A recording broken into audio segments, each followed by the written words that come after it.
व्याकरण में आज हम रिवीजन करेंगे शब्द निर्माण।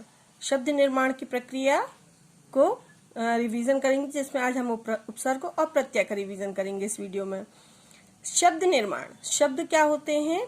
वर्ण मिलकर शब्द बनते हैं। सबसे पहले तो वर्णों का समूह क्या कहलाता है? शब्द। वर्ण कौन से?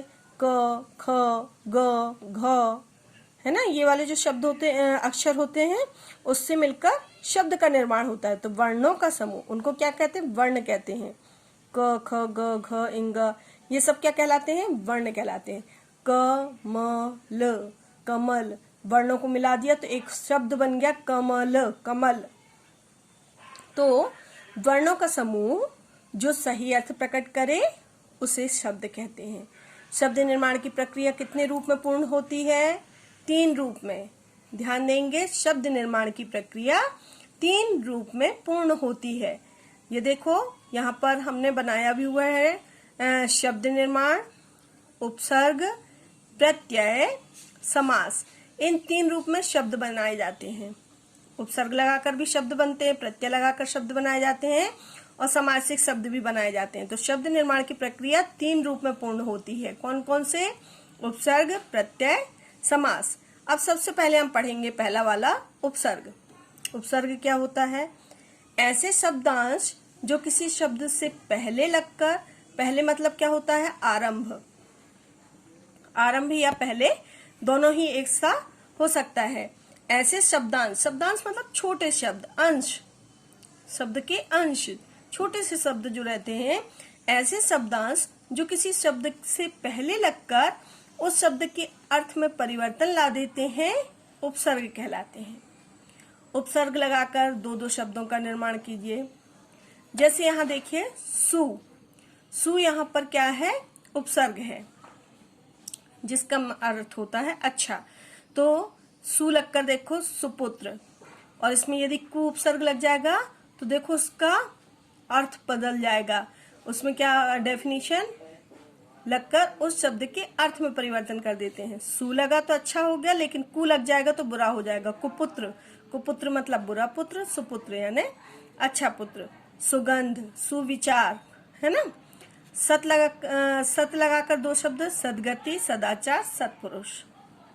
पुनर, पुनर शब्द लगाकर देखो, पुनर्जन्म, पुनर्निर्माण, पुनर्विवाह, इस प्रकार के शब्द बनाए जाते हैं। तो ये तो हो गया उपसर्ग, जिसमें आप उपसर्ग लगाकर 2-2 शब्दों का निर्माण करेंगे। अब हम देखेंगे, यहाँ पर एक्सरसाइज भी करवाई गई है आपको, तो एक्सरसाइज को भी ध्यान से पढ़ लीजिएगा। 2-2 शब्द जो निर्मित किए गए हैं, ये देखो, ये उपसर्ग के शब्द दिए गए हैं और यहाँ पर एक्सरसाइज भी दी गई है। अब है प्रत्यय।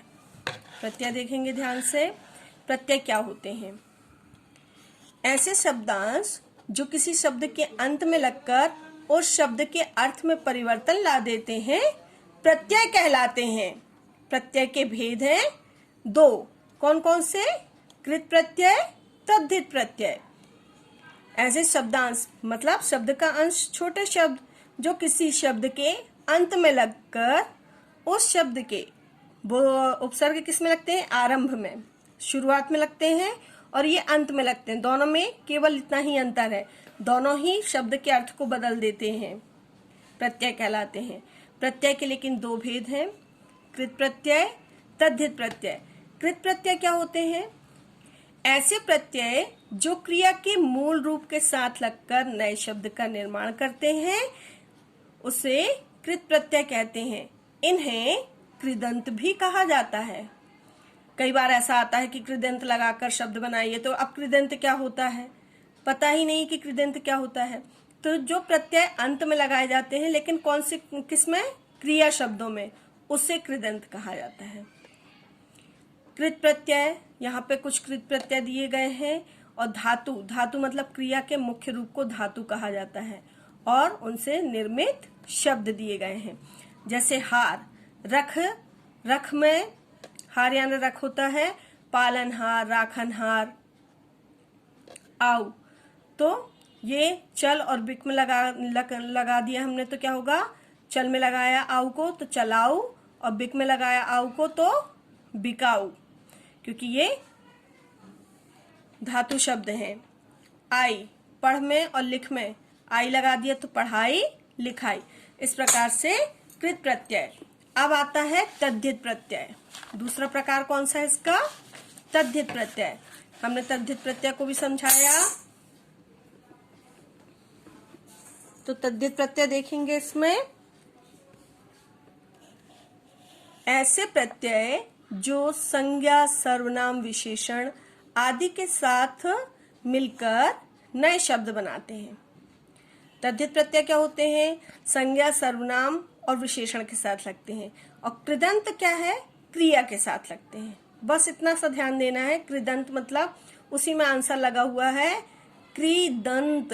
क्रिया का के अंत में जो शब्दांश लगते हैं उसे कृदंत कहा जाता है। और तद्धित जो चीजें बचेंगी जैसे संज्ञा, सर्वनाम, विशेषण, ये बचा हुआ है तो इनमें जो लगते हैं प्रत्यय वो तद्धित कहलाते हैं। यहाँ कुछ एग्जाम्पल दिया है तो उन एग्जाम्पल के आधार पर इन शब्दों को पढ़ लीजिएगा। जैसे आ लगा है तो चढ़, चढ़ में आ लग गया चढ़ा। दिख में आ लग गया दिखा, देखा। और यहाँ पे देखो आर, आर क्या है? प्रत्यय है। लोहार तो लुहार हो गया। सोनार, सोना में लग गया तो सुनार हो गया। कार, कलाकार, चित्रकार, ये सब विशेषण शब्द हैं। तो इस प्रकार से संज्ञा, सर्वनाम और विशेषण में जो प्रत्यय लगाए जाते हैं उन्हें तद्धित प्रत्यय कहा जाता है। तो अपना ये रिवीजन उपसर्ग प्रत्यय का पूर्ण हुआ। धन्यवाद।